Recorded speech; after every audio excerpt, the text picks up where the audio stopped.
Good morning. Welcome to Time in His Word. I guess you can say summer's gone. I'm up here in Iowa. Woke up this morning. It was 34, and I noticed the inside of the truck was chilly, but it's not cold enough to turn the heat on because of the way it has to run before you shut it off. I have to let it run for an hour where it cycles the fuel before I can shut it off, or otherwise it plugs up the filter, and thus it's a big repair bill to get my bunk heater fixed that runs when the truck's parked for the night. But that's a whole nother issue. But anyway, so as you can see, I have my little windbreaker on, a little hoodie. Went to walk the dog outside. You can see your breath. It's chilly. I was like, geez, it's cold. But I put this hoodie on to give me some warmth and to protect me against the elements. I was home yesterday morning. I walked the dog. It was brisk in the air. It wasn't cold. It was a little, you could tell there was a change in temperature, but it wasn't like it is this morning. But if you notice, we dress for the weather.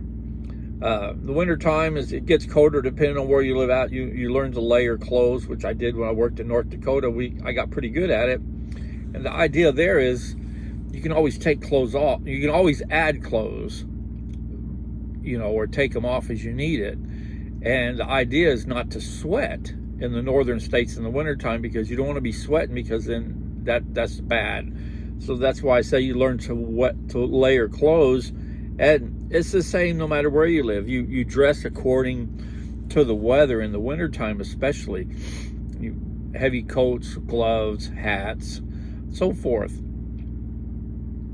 But how are we dressed against the evils of the world, the everyday life struggles? How are we dressed? Who are we following? Who do we go to in times of need and trouble?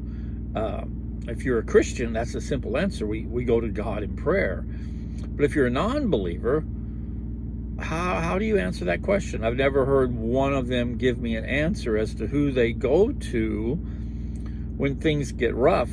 I've been approached when different places I've worked at, when somebody who's a non-believer is going through something, they ask me to pray for them, which I'll be more than glad to pray for them. But why not take that step and become a child of God, and then you can pray for yourself and have just as much effect?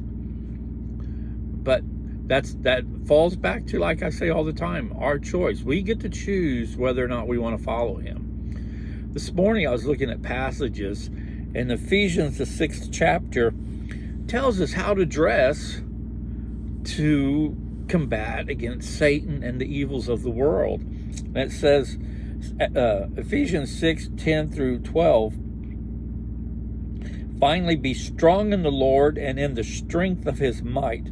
Put on the full armor of God so that you will be able to stand firm against the schemes of the devil.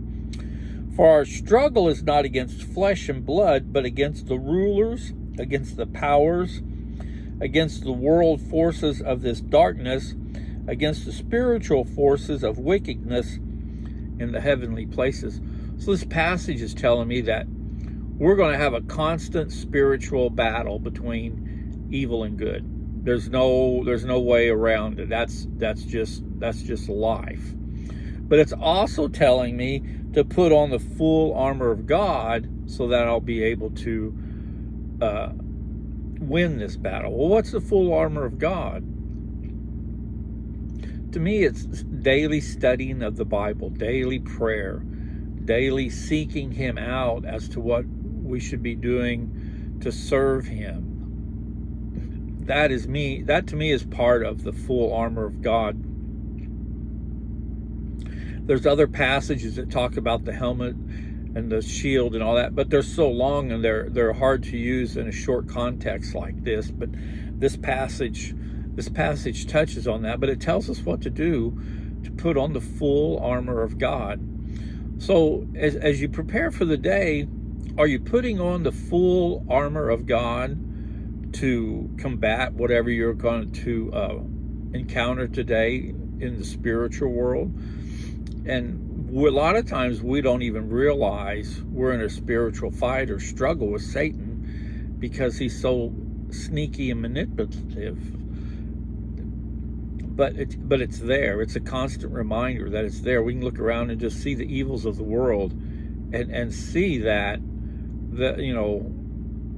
we've got to be prepared to how we're going to fight this evil.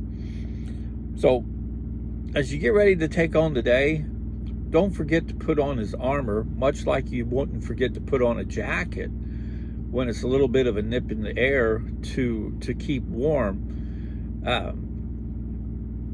So as you